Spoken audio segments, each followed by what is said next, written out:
Hello, this is Randy Sutton, your host of the Voice of American Law Enforcement here on Red Voice Media. Thanks again for joining me today.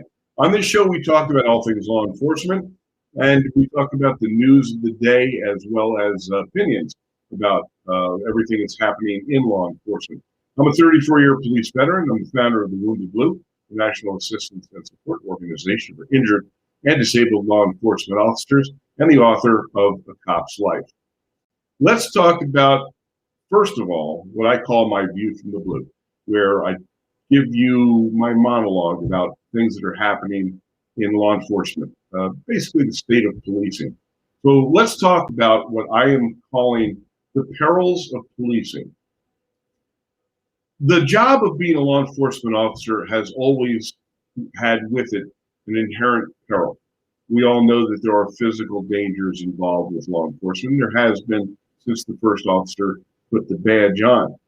And this is a risk that every law enforcement officer understands when they decide to take that badge and put it on their chest and go out on patrol. This is what is called an acceptable risk, if you will, that we understand that when we are going to go out and do law enforcement, the job of a law enforcement officer, it carries with it the risks that go with that job. And everyone takes that job seriously, takes the risk seriously. But the perils of policing are much more than just the physical dangers. There comes with the job of a law enforcement officer other inherent perils. There's an emotional peril in that every cop, whether you're in a small town or a big city, you're going to be exposed to the really unpleasant side of life. And you're going to see cruelty, you're going to see violence, you're going to see bodies that have been torn apart in traffic accidents, murder victims, assault victims, sexually assault victims. You're going to run into some of the most unpleasant aspects of human behavior as well. The cruelty that people are not only willing and capable of doing, but some people actually enjoy inflicting upon others. You're going to see greed played out in a fashion that is almost unbelievable at times. You're going to see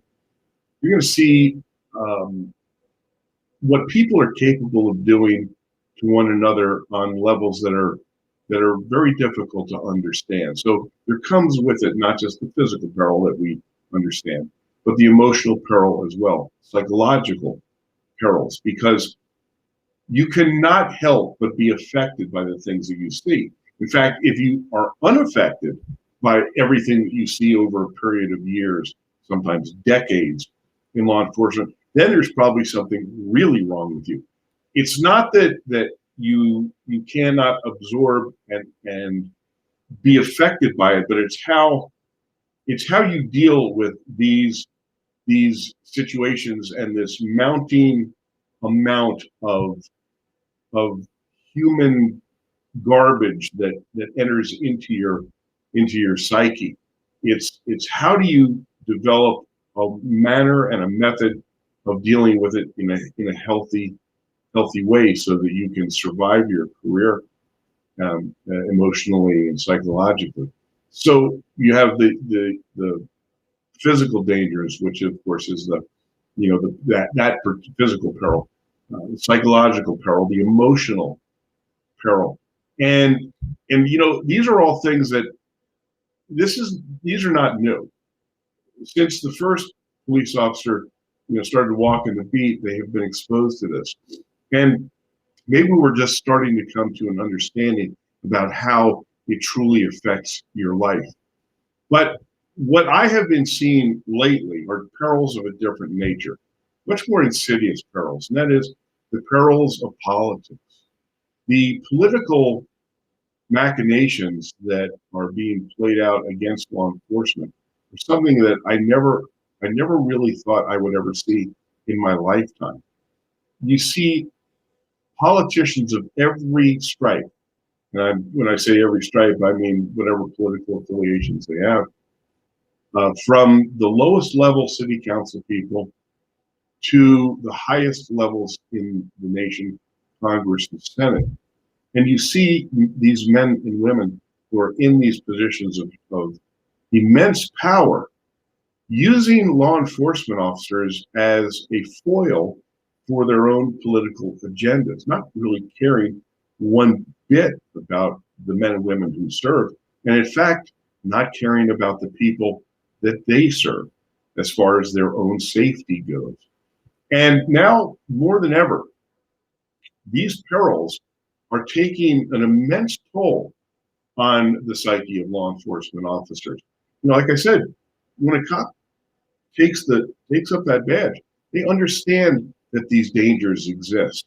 But now they're being subjected to an incredible amount of political maneuvering that is affecting their very lives.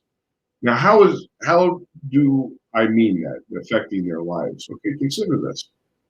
Consider all of the prosecutions that have suddenly appeared where law enforcement officers who are involved in uses of force, whether those are deadly force issues or use of force issues where they're taking someone in custody and a physical altercation takes place. This is part of the job of a cop.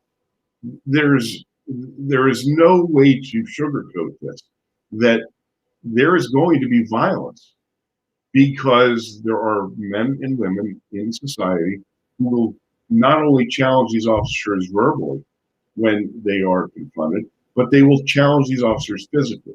They will challenge them in ways that are deadly, as a matter of fact. And we see this in the numbers of officers who are killed and injured in the line of duty. I'm going to give you a statistic which will probably shock you, and that is that each year, approximately 57,000 American law enforcement officers are physically assaulted.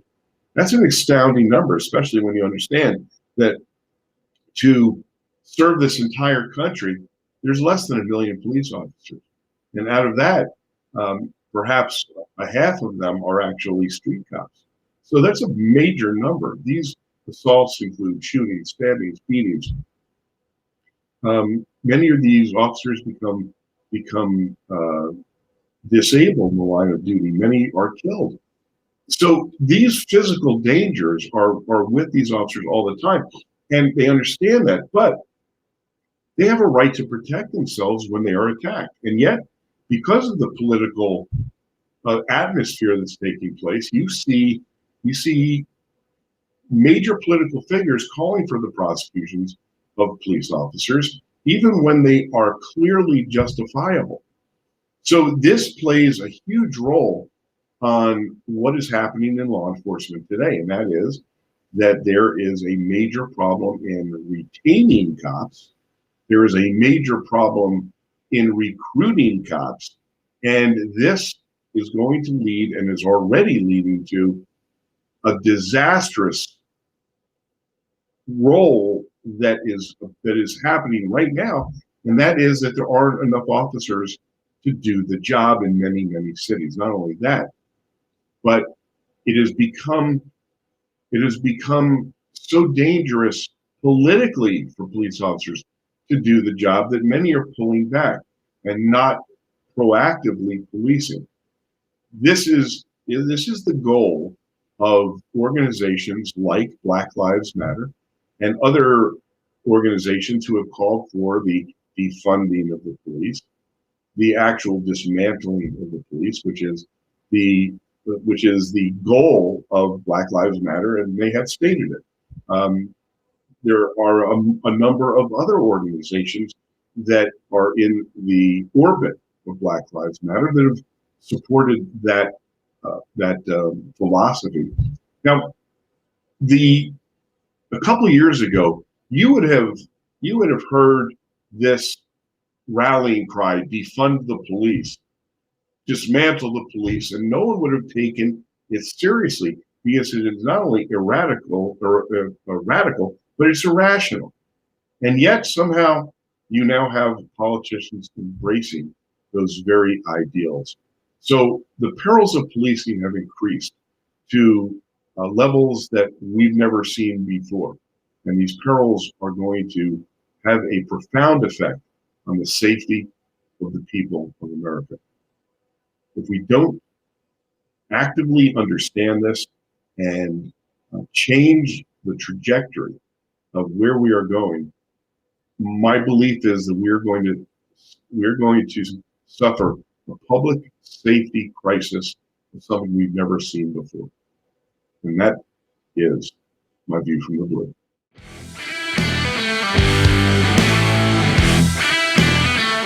Hello, I'm Randy Sutton. I'm the founder and national director of the Wounded Blue, the national assistance and support organization for injured and disabled law enforcement officers.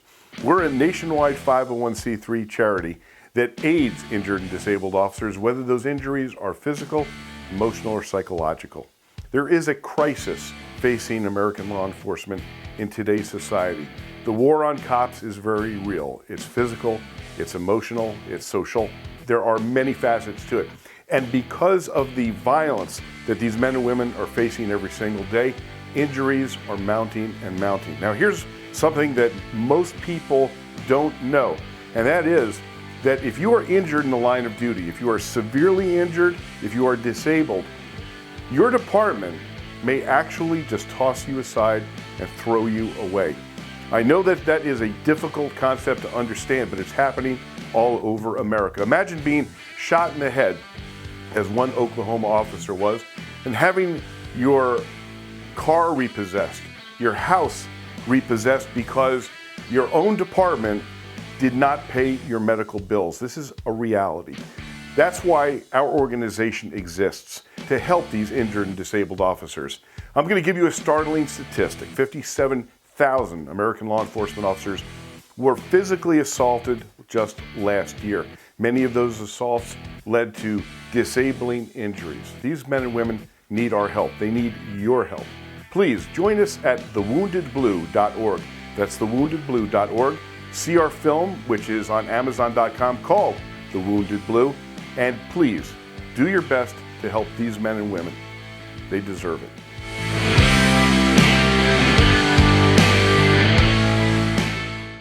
Hello and welcome to the briefing room here at the Voice of American Law Enforcement. During this segment of the program, we talk about the headlines in the news and the stories that are affecting law enforcement around the country. And there is never any shortage. Now, not only are you going to get the news, but you're going to get opinions about the news as well. So let's talk about some of the mayhem that's happening in the country and the way that the media is reporting it. Let's talk to this recent article about what is happening at the spring break celebrations in Miami Beach. If you have watched any of the news coming out of there, you have seen absolute mayhem. You've seen incredible violence, cars being overturned. It's a mess. Thousands and thousands of people who are allegedly there on vacation for spring break seem to be absolutely running amok. And as a result of that, there's been incredible danger, crime, violence. So I'm going to read, this is like the tale of two cities, okay? This is from this one article. Has Black leaders react to South Beach spring break curfew crackdown and call it, quote, unnecessary force, unquote. This is from an article written by Martin Vasello. After weeks of uninhibited partying, I like the way this is termed, uninhibited partying on South Beach by spring breakers, police turned away throngs of people, many of them Black, from world-famous Ocean Drive with a SWAT truck, pepper balls, and sound cannons. The tactics were intended to enforce an 8 p.m. curfew announced only hours earlier on Saturday to rid the city of what police and politicians have described as unruly and sometimes violent late-night crowds. So, but the use of force to clear out people of color from South Beach alarmed some black leaders.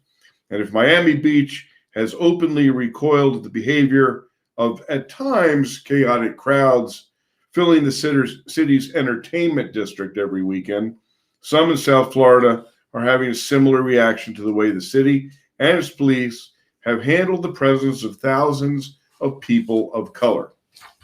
So, if you read that, you would think that this is just the police out there picking on people because of their color and pepperballing them and bringing in SWAT because there is some, what do they call it, uninhibited partying. Well, now let's look at the Associated Press article. Police chief says Miami partying, quote, couldn't go on any longer, unquote.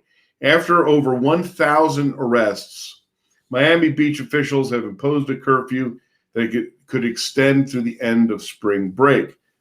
A party-ending curfew imposed after fights, gunfire, property destruction, and dangerous stampedes broke out among huge crowds of people in Miami Beach could extend through the end of spring break.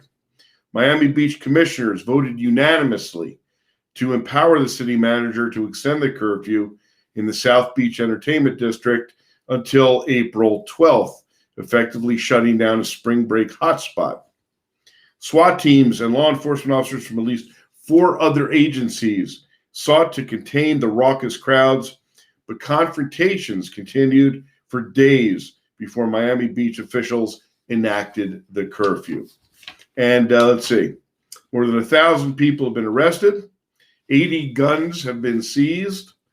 The trouble intensified when the large crowd basically just invaded the downtown business area, destroying businesses and restaurants. So, a tale of 2 headlines, which is the accurate one. You do your homework. That's your homework assignment. I'm assigning you. I'll tell you what I think, but I think you already know. This is when I talk about on my view from the blue at the beginning of this program and then during my commentary, I really try to stay away from D versus R politics. I don't believe that law enforcement is political. Law enforcement is really about service. It's about literally law enforcement. It's not based on whether you're a Republican or a Democrat or you're black or you're white or you're gay or you're straight or whatever it is. Law enforcement is not based on that. Law enforcement is based on statutes and ordinances and enforcement of laws that keep everyone safe. But sometimes in the discussions about law enforcement, politics just has to play a role. And unfortunately, we're seeing that right now in the way that crime is being interpreted, dealt with on a bunch of different levels. So I want to read this. President Biden orders flag lowered to half staff in mourning for Atlanta spa shooting victims. This is what he said. I think it's very, very troubling, the brutality against Asian Americans. President Joe Biden ordered the American flag to fly at half staff at the White House, military grounds, and other federal government buildings as a mark of respect for the 8 people killed in Tuesday's shooting spree at 3 Atlanta area spas. 6 of the victims were Asian women. All were fatally shot at 3 different massage parlors. A massacre that comes as violence has been rising against Asian Americans. Investigators said that a 21-year-old suspect who seemed to have a sex addiction and the spas were a temptation for him that he wanted to eliminate. he may have frequented some of these places in the past. Okay, so let me break it down. We got a nutcase who's claiming that sex addiction caused him to go in and kill a bunch of Asian masseuses. It's like Son of Sam when his dog told him to do something. It's clearly this guy's a wacko, right? He's a murdering piece of scum who killed a bunch of people who simply didn't deserve it, right? We get it. Flying the American flag at half-staff because they were Asian masseuses who were killed. What? Wait a minute. How about all the police officers who died in the line of duty actually dying heroically trying to save other people? President Biden, did you fly this flag at half-staff? Well, wait a minute. Hold on a second.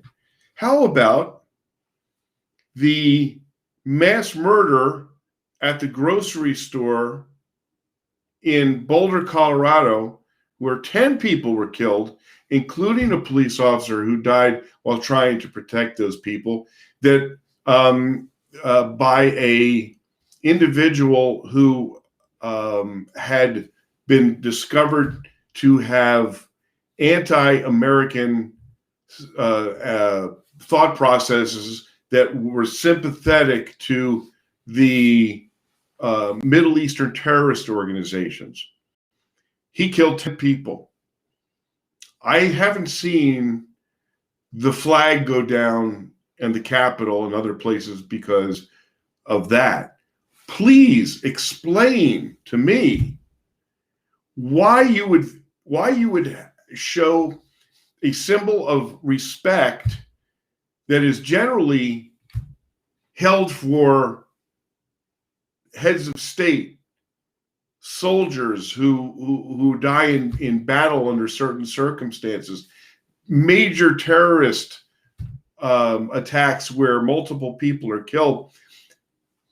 What is going on where we are so focused on one particular ethnic group that we don't think about the effects of the symbol of respect of lowering the flag? I don't get it. Okay, I don't understand it. That the president of the United States would lower the flag all over the world at American institutions because of the mass murder of Asian masseuses. I'm not quite getting it, okay? Soldiers die while protecting the country, and you don't lower the flag. Officers die protecting their communities. You don't lower the flag. 10 people are killed in what appears to be a terrorist attack, domestic terrorist attack by a sympathizer of the Middle Eastern philosophies, and that's ignored. So please try and figure out what is going on, because I sure as hell can't. While we're talking about this sudden interest by the president in mourning people because of their Asian upbringing or their Asian culture, NYPD to use undercover cops to catch anti-Asian crimes. Commissioner Dermot Shea said he plans to put undercover officers out as decoys. Now, I am all for using every resource to stop violent crime. Absolutely. And when you're talking about racially motivated crimes, whether those motivations are because people are Asian or black or white or any other ethnicity, those need to be dealt with as harshly as possible. I couldn't agree more. But this is the same New York City that ended its it's undercover squads that were arresting violent gun criminals around the city because of the politics. So suddenly, we're going to put these same undercover cops who have just been taken off the anti-crime patrols, where everybody's a victim, including Asians. We've ended that. That's not going to happen anymore because it bothers the sensibilities of de Blasio and the liberal and the liberal politicians like AOC. That we're not going to do that anymore. But we're going to put officers out because there have been 12, 16 crimes against one particular ethnic group when hundreds and hundreds of violent crimes are taking place in the city and that's being ignored. I'm not quite getting that. Are you? Let's talk about, actually, this one actually put a smile on my face. Federal grand jury investigating Baltimore officials Nick and Marilyn Mosby. I had to smile at this one. So, State Attorney Marilyn Mosby, who's anti-law, she's the prosecutor in Baltimore, an absolute dismal failure of a prosecutor, one of the most incompetent that are in office. She's the one that couldn't wait to prosecute the police officers in the case of the death of Freddie Gray. She announced this. She got on her soapbox and talked about how she was one with the people and going to eradicate the scourge of police brutality, and lost every single one of the cases because the cops weren't guilty. But didn't stop her. Now, this same self-serving political hack is now facing the criminal justice system herself. Federal prosecutors have opened a criminal investigation into Baltimore City Council President Nick Mosby and State Attorney Marilyn Mosby, subpoenaing her campaign and the couple's business records. Okay, so he is the president of the Baltimore City Council, and she somehow gets appointed to become the prosecutor in Baltimore. Anybody else seeing a little conflict here? But now they are, the U.S. Attorney's Office requested a range of financial records relating to the power couple's tax returns, bank statements, credit card statements, loan documents, and canceled checks, some relating to Mosby's private traveling and consulting business. Well. I think I can't wait to see what happens to Marilyn Mosby. My guess is they'll sweep this under the rug somehow, but I find it almost amusing that this same self-serving, pontificating woman who loves the spotlight so much is suddenly finding herself on the hot seat of an investigation. So we could talk for hours about what's happening in law enforcement, but we've kind of run out of time here today. But there's lots more to come, and we have a great guest waiting for us in the interview room.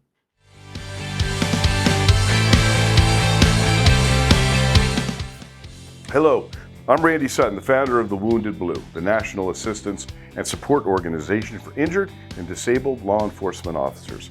I have an exciting announcement to make concerning what will be one of the most important law enforcement training events in America, the Wounded Blues Law Enforcement Survival Summit, to be held in Las Vegas, Nevada, October 28th, 29th, and 30th of this year. If you only attend one training conference this year, this is the one for you. Law Enforcement Survival Summit will feature some of the most important voices in American law enforcement, and it will encompass every aspect of surviving a law enforcement career: physical survival, emotional, psychological survival, legal survival, even family and relationship survival, amongst other topics. But the Law Enforcement Survival Summit is much more than just instruction. It is inspirational. Your lives will be touched by Phoenix police officer Jason Schechterle's story of survival and triumph after being horribly burned when his patrol car was struck. You'll be moved by the words of former Marine pilot Silouan Green, whose tragic jet crash changed the course of his life. Incredible speakers, amazing instructors, phenomenal entertainment by the world's funniest cop, Mike Mancini, and a country concert by the incredible Ryan Weaver will blow you away. Take a look at the lineup of trainers and speakers at this incredible training conference by going to our website at thewoundedblue.org, and you'll see why you need to be here. You might be asking yourself, is this the training conference for me? Well, if you're serving as a law enforcement officer in any capacity, from patrol to administration, then the answer is yes. If you have served and are struggling with issues of post-traumatic stress injury, then the answer is yes. If you love a cop and want to be truly understanding of their challenges and their feelings, then the answer is yes. You do not want to wait to register for this conference. There will be limited in-person availability, and for just $295, you'll get access to all of the training, plus the performances by Mike Mancini and Ryan Weaver, and that includes breakfast and lunch. The Ahern Hotel is giving amazing discounts on their luxurious rooms for about $100 a night. We're working on a virtual option as well, and if you prefer that option, you can note that on your application. The Wounded Blue is incredibly grateful to the Martin Harris Construction Company in Las Vegas for making this conference possible. Register now at thewoundedblue.org. Reserve your space before it's too late. The Wounded Blue's National Law Enforcement Survival Summit, to be held October 28th through the 30th in Las Vegas at the fabulous Ahern Hotel. I will see you there. Thank you.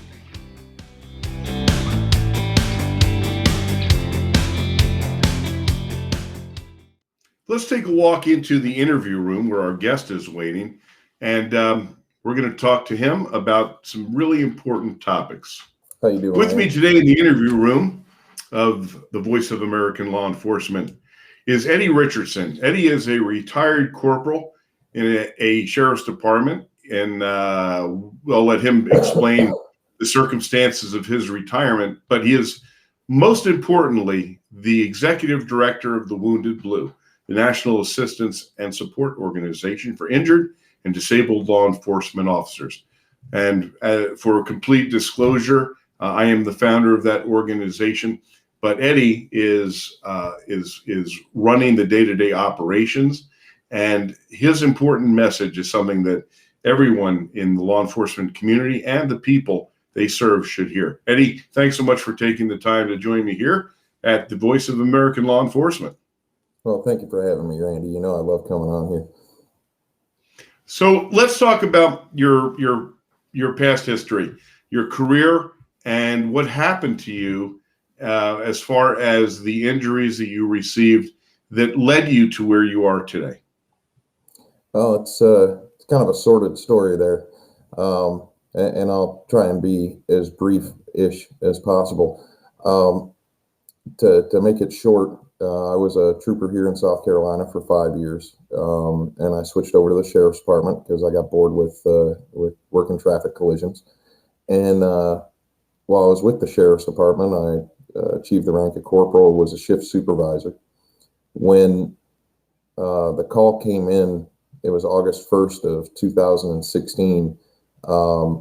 It was just a suspicious vehicle call, and I took the call for one of my rookies and sent him up to do his time cards and said, I'll take care of it. And ended up being the day that changed my life. I showed up on scene to some frequent flyers that were usually drunk. They weren't. Red flag number one. There was a car there. Neither of them had a license. Red flag number two. Spoke to the guy in the car, spoke to them.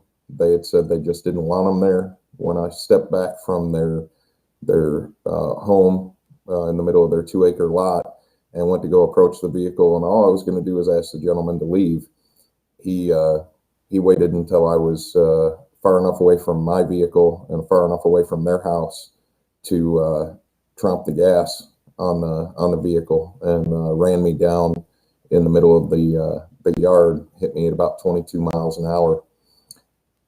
Luckily, I went up and over the car instead of under the car, and I did have to eliminate the threat.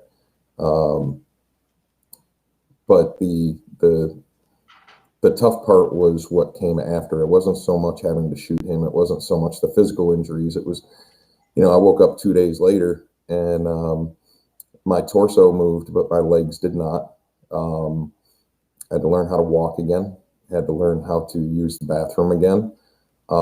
Went through umpteen surgeries after fighting with workers' comp multiple times when they kept saying all I needed was physical therapy. They actually gave me a set of crutches for 2 legs that didn't work before they finally realized that my spine was blown out and my hip was ripped out of the socket. They never acknowledged the fact that I lost consciousness when I was struck and didn't regain consciousness until I hit the ground. They still haven't acknowledged that injury. But the battle was about 18 months through, I couldn't even tell you how many surgeries and medical procedures before they finally realized that the nerves in my right leg were dead. And my parting gift from my department, who stated that they were ever supportive of me, was congratulations on your retirement. You don't have any health insurance. Have a nice life. So I was destitute. I was physically broken. I was mentally broken. I was financially ruined. And then I said, well, I want to kind of speak to the press about what the county council is doing about my health insurance. And I began to get veiled threats from people that worked at the agency on behalf of other people so they could have plausible deniabilities. And that was the first time that I had put my gun in my mouth. And a total of 6 times I attempted suicide during that period. And it wasn't until I got a message from a gentleman here in South Carolina that was also suffering silently. And he advised me that he had his gun in his hand, that the switch flipped inside of me. And I said, well, I got to save this guy. And I stopped thinking about myself and started thinking about all the other wounded officers out there. Within 2 weeks of my news story, 48 wounded officers had reached out to me within South Carolina, and I realized that there was a lot more going on. There were some guys like Sean Smotherman and others out in Colorado that reached out to me also and said, listen, we're all going through this.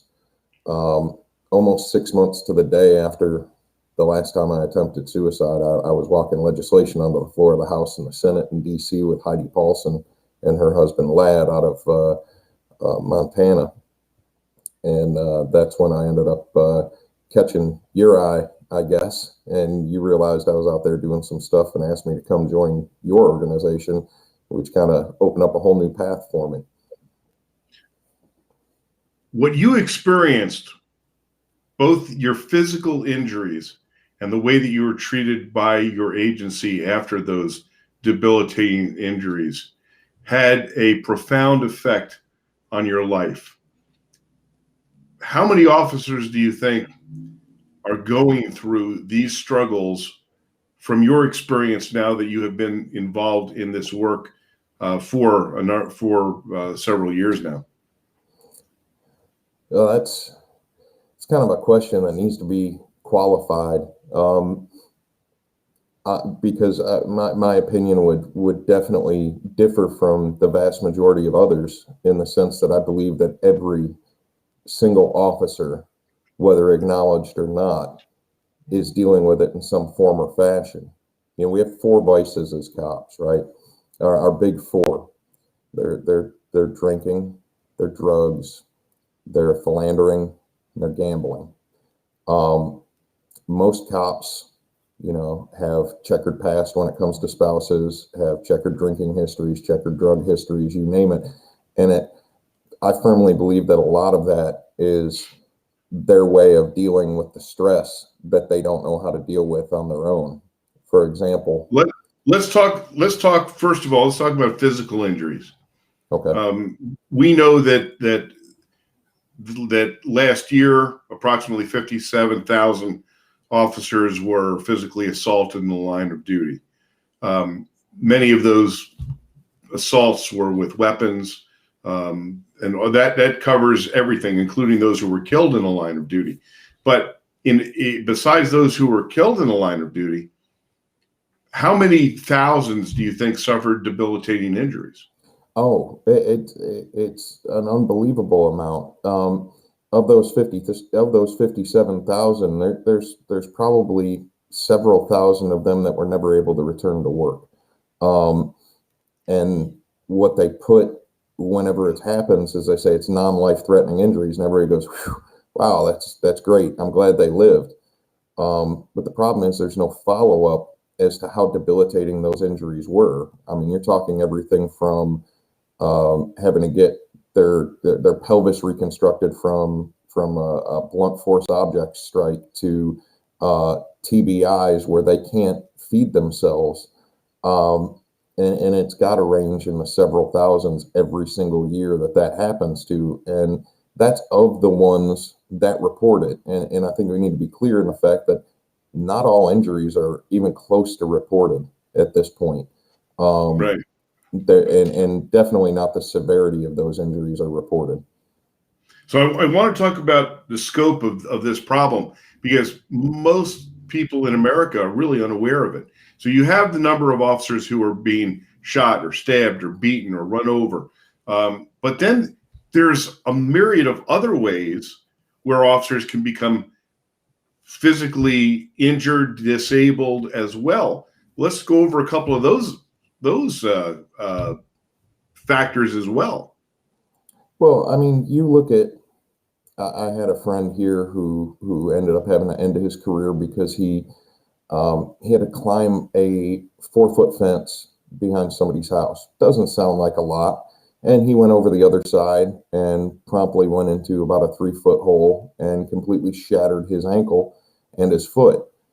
There's no fanfare, there's no applause, but due to pins and screws and plates and you name it, the guy can barely walk. Not even so much as a Purple Heart for getting injured because it wasn't technically an assault. That happens every day. I've known people that have fallen through floors and gone through multiple stories of a house before they hit the ground, and nothing happens because it wasn't an assault. It was just part of them doing their job. Auto collisions are not considered part of an assault. And we all know that that's generally the leading killer of law enforcement while on duty. That doesn't get factored into the assault rate, but that is also one of our highest for knocking people out for disabilities, is just driving to go to the call. So we have all of these officers who are being physically assaulted in the line of duty. Then you add on to that all of the debilitating and serious injuries that take place from traffic accidents, from falls during foot pursuits, from training accidents. There are literally thousands and thousands of officers being seriously injured and disabled in the line of duty from physical injuries. But what are the other non-visible injuries that are debilitating police officers all over this country? Well, that's where we get back into where I was trying to qualify the question being asked. When you look at terms of people like to use different terms for it, PTSD, PTSI, TBIs, brain damage, concussions, however you want to put it, there are injuries that you just can't see, be it nerve damage or what. These people are working every single day with it and hiding it, which is where I get into the four factors I discussed earlier. Those are all signs that somebody is dealing with a mental trauma that they're not addressing properly. And that's where I get into the aspect. Personally, I believe every single police officer there that is out there right now, be it day one or be it 30 years past retirement, is dealing with the aspects of the things that they've seen. Because when you do this job, you see things that the normal human will never see in their entire lifetime. They shouldn't have to see in their entire lifetime. And people say, well, you signed up for it. You're right, because nobody else would do it. We have the Constitution to look at it. It doesn't mean we don't carry it with us. We're not Teflon. Most of the time, as our medical director, Trevor Wilkins likes to put it, we're trying to pound a square peg into a round hole in the front of our brain, because we cannot process the trauma that we've seen without going through it properly. And most of us don't. We bury it. The organization, the Wounded Blue, the work that it does is critically important. Can you explain to the viewers what that work is, and how this organization assists and affects the lives of injured and disabled officers, whether those injuries are physical or emotional? I'd love to. Our tagline's never forgotten, never alone. Something you yourself came up with that I think just kind of binds us all together. When we started with just doing peer support, and most people think of peers, or at least most police officers think of peers as those guys that you're supposed to go talk to at work if you've had a traumatic incident. They don't understand what it is that we are set up to do in particular, because we're actually peer advocates. So an advocate doesn't just listen to you, walk you through what you're dealing with, and help you get help with any sort of mental trauma. Fully confidential, by the way. Your department will never know that you've reached out to us for any assistance whatsoever. But we also walk these people through what to expect with their workers' comp, what to expect with, if they're eligible for Social Security disability, what to expect with that, public safety officers benefits, what charities are local and federal that would fit their needs. Do they need a service dog? Things of that nature. So it began as that, but now it's a 4-point approach where we hit what we believe to be every hot button that's out there to assist wounded officers. So it's called our SEAL program. We do support, education, assistance, and advocate for legislation. We're trying to hit every angle that we can, be it, like I said, doing peer support, assisting with mental health, assisting with finance in any way that we can, getting them with charities that will assist them with all of their needs. Education, we actually have a program that yourself and Bob Bemis do called Walking with the Wounded. We've got a program coming up in October, which we are calling the Survival Summit. It's going to be a 3-day event to discuss, mentally, physically, and financially how to survive law enforcement trauma. We advocate for newer legislation that we found, like a recent piece in Kentucky, to help officers get their full benefits when they're out disabled. And we also have a canine companion program where we try and pair up officers with French bulldogs for emotional support. There's just so many different avenues to what it is that we do. But the majority of it really boils down to the peer support and the shoulder that's there to let people know that they're not forgotten, they're not alone. It doesn't matter what their department's done to them. The Thin Blue Line family still exists, and they're still a part of us. Now, I do want to say, in the process of doing this, we have completed over 9,000 peer supports nationally. Every state in the union and 5 other countries that I'm aware of at this time that we've assisted officers and spoken to them at. If you translate that into a dollar figure, and some people say it's really tough to do, but there's actually a formula to it. If you have somebody speak to peers and go through the process, 80% of the time they don't need additional mental health. Between that and our Code 4 Total Wellness program, where we actually give them internet access 24/7 to licensed counselors and therapists and doctors for free for them, we have saved over $1.64 million in medical copays for everybody that we've worked for, and all on a very shoestring budget, might I add. It's an amazing figure. It truly is. When you talk about peer support, I think that one of the aspects that is misunderstood is that peer support can take a lot of different roles. When I say that, It can be person to person. It can be on the telephone. It can be over the internet. But I think that it's really imperative that the viewers understand just how crucial that simple communication can be with someone who has experienced something similar to the traumas that people connect with the Wounded Blue about. The biggest thing that got me when I was going through everything was, and this is commonplace when I speak to every officer I've spoken to, says the same thing. Well, if it wasn't me, if it was somebody else, it would have been treated differently. It's just my luck, or that's the way it always works out for me. We all think that. And what we found is the easiest way to put it, and I've actually put it in writing before, is that the abandonment from your department is tantamount to torture. People don't realize the psychological effects that it has when the people that you've trusted, the people you've considered to be family, the people you've bought into the fairy tale of, if anything happens to you, we're going to take care of you, logic, those people are gone. They don't even do the slow fade. They're just gone.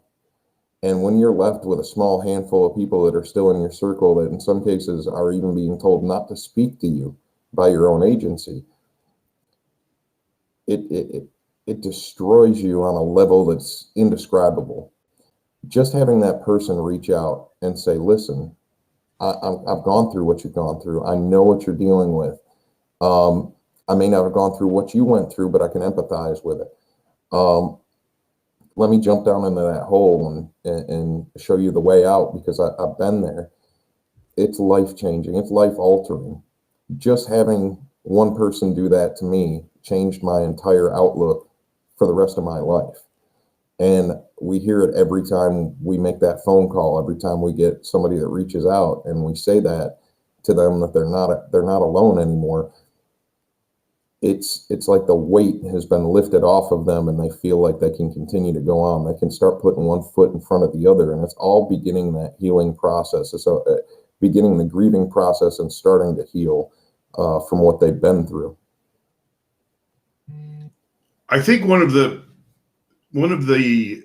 biggest issues that these officers face, and that the community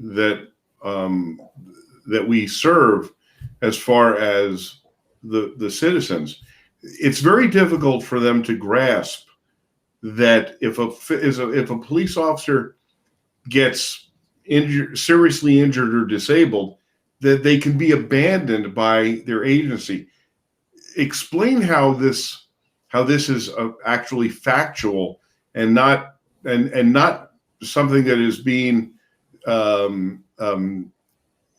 if you will, made up by officers. This is the real. This is true. This is fact, that many officers are simply abandoned, and because it's a hard concept for anyone to grasp, especially a citizen who has been trained to believe that if you're a cop and you get seriously hurt in the line of duty, you're going to be taken care of. That's a common thought, but that's not always true, is it? Oh no, it's almost never true. It doesn't matter if you're in the biggest union in the country or the smallest podunk town. It comes down to money.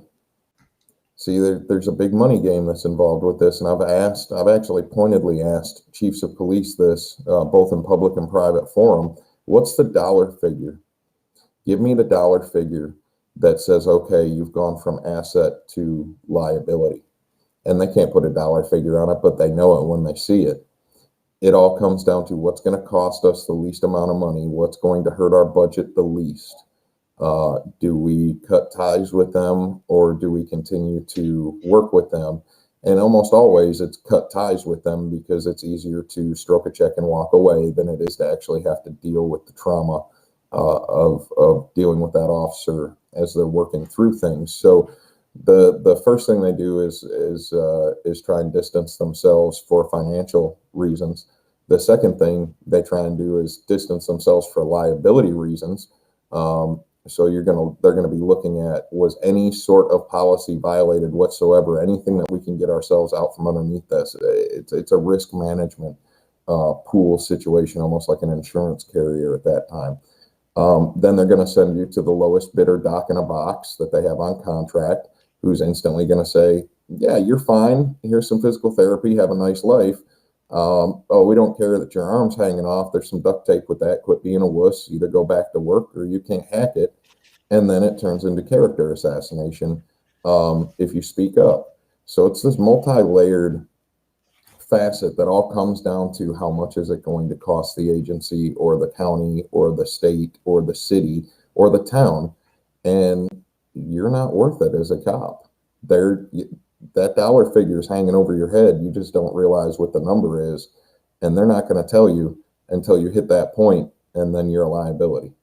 So that's all it is. It's just giant risk management, and when you realize that they're never going to send you for the best care, because it's just going to cost them money, you realize what you really are. You're not an asset. You're actually a number. How can people who are watching this now and going to, now that they've been made aware of what the nature of this problem and the scope of it, how can they help? How can they help the men and women who are suffering so much and facing these terrible ordeals? There's a lot of ways people can help out with this. The first one being, let us know if you find out anybody in your area that's been injured in the line of duty. They never have to know that you've reached out. You can send us a private message on Facebook or Instagram or Twitter, or on our website via our contact form, and we'll never share with them that you're the one that reached out. We need to know about these. We need to reach out to them as soon as possible to help them, because everything we do the things we do aren't going to cost them a dime. We're just there to help them get the most that they can from everything that they can in the best care. The other thing that you can do is support the Wounded Blue. You can do so financially, which we greatly appreciate. We are a 501c3. Any donations that we have go straight back to the officers. We have no paid staff at this time. I always tell everybody, when we get to the point where we bring in $1 million, we're going to have to pay somebody to take care of that money, because we're just a bunch of knuckle dragging cops. But finance wise, we definitely need the assistance to be able to go on call outs and to be there for the officers and give them the assistance that they need. And recently we've received a little bit of criticism from some people saying, well, workers' comp and all this other stuff will cover it. I just want to throw out there as a retort to them, it took me 3 years to adjudicate my Social Security disability. It took me 2.5 years to adjudicate my workers' comp. During that time, I was still getting bills. During that time, we were still getting dinged on credit. During that time, we still had to pay for everything while my wife was off of work trying to take care of me. These are the things the Wounded Blue is trying to get people to the right assistance for, to make sure that that sort of thing does not happen to them. There's a huge gap in the amount of time between when it happens and when they finally receive the benefits that they deserve, if they receive them at all. That's where we come in. That's what we're there to help for, but it's still going to take time, and anything that you can give helps us help them. If an officer or a former officer is listening to this and recognizes that they could use the services of the Wounded Blue, how do they connect? All they have to do is reach out on our website, thewoundedblue.org. They can go to our Facebook page, The Wounded Blue. Everything we do is The Wounded Blue. We have a YouTube channel, The Wounded Blue TV. We have Instagram. We have Twitter. You reach out to us in any way you possibly can. Nobody will know you've ever reached out to us. Our confidentiality is the highest that we can do, because we look at it this way. If we're not confidential about what we do, then you're not going to come to us. We don't report to anybody. We don't have a dog in the hunt. So reach out for your friends if you want to. Reach out for people you know are struggling. Like I said, they'll never know you reached out. We're always here for you 24/7. Eddie Richardson, Executive Director of the Wounded Blue. Thanks so much for taking the time to join me here at the Voice of American Law Enforcement. Thank you for having me, Randy. Here at the Voice of American Law Enforcement, we pay our respects to the men and women of the profession who have made the ultimate sacrifice and given their lives in the line of duty. We call it End of Watch.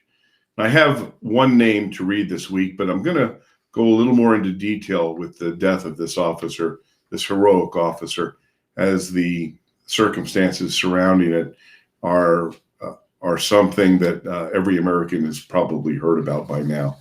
The officer I'm talking about is Officer Eric Talley of the Boulder, Colorado Police Department, who was murdered in the line of duty while responding to the mass shooting at the grocery store. But I want you to get to know who this officer is from an article that was written.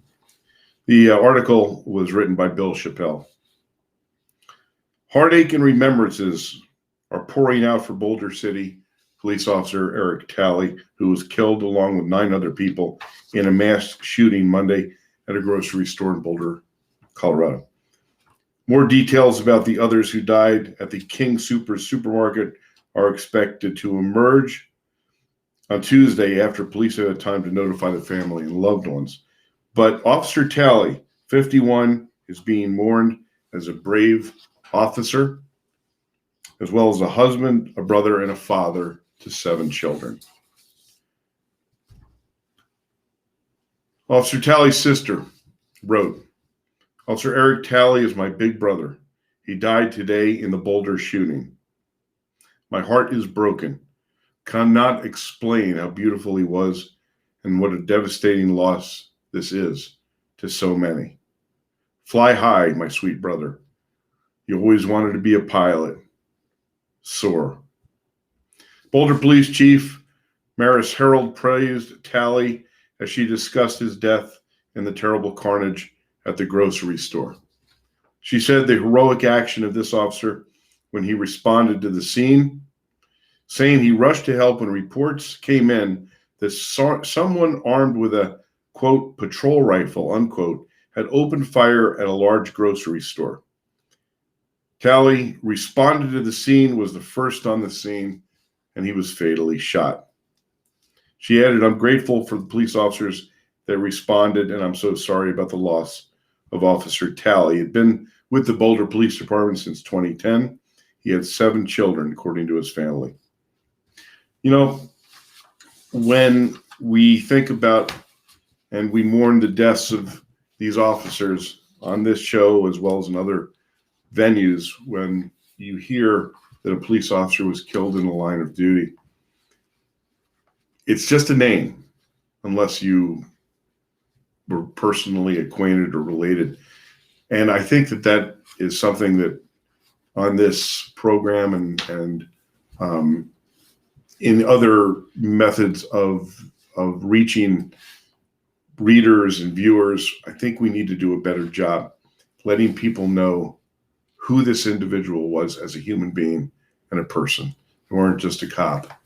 They were a husband and a father, someone who lived life and loved life, and now his life is ended by some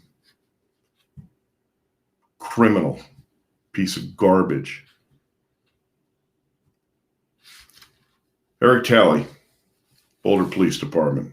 End of watch, March 22nd, 2021. You'll be missed. Well, I appreciate you tuning in to this episode of the Voice of American Law Enforcement here on Red Voice Media. At this time, I would like to just say, if you have comments or questions, if you want to reach me, you can find me on Facebook at the Voice of American Law Enforcement. I urge you to support the men and women of law enforcement around the country in any way that you can. And one of the ways that you can is to support the Wounded Blue. It's at thewoundedblue.org. I urge you to take a look at that website, support these men and women who have sacrificed so much for the people of this country. Thanks again for joining me, and I'll see you again next week. This is Randy Sutton.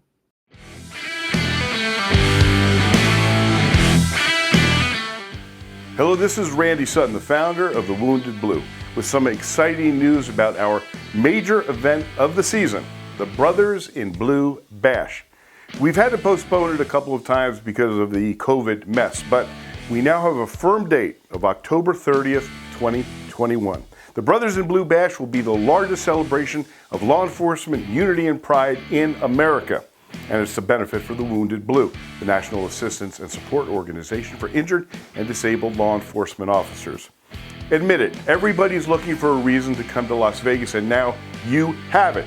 The Brothers in Blue Bash will be held in Las Vegas on October 30th at 7 p.m. at the beautiful Ahern Hotel, which is just off the famed Las Vegas Strip. The Brothers in Blue Bash will be the law enforcement celebration of the year, and you do not want to miss it. If you're active duty, if you're retired, if you want to show your support for law enforcement, or hell, if you just want to join me for a drink or six, well, you're all welcome. This event will feature some amazing surprise speakers, fantastic food, entertainment, raffles, great silent and live auctions, and awards to be given to some deserving law enforcement officers from around the nation, all for less than $100 a ticket. You do not want to miss this event. I promise you it will be memorable. The Ahern Hotel is also giving some special discounts for those who are attending this event for about $100 a night. You can stay in this amazing boutique hotel. How do you get the tickets for this fantastic night? Easy. You can either go to our Facebook page at the Brothers in Blue Bash or go to our website, thewoundedblue.org, and register there. I'm really excited about this incredible evening, and you should be too. The Brothers in Blue Bash, October 30th, in Las Vegas, the largest celebration of law enforcement unity and pride in America to benefit the Wounded Blue. Be there. Thanks.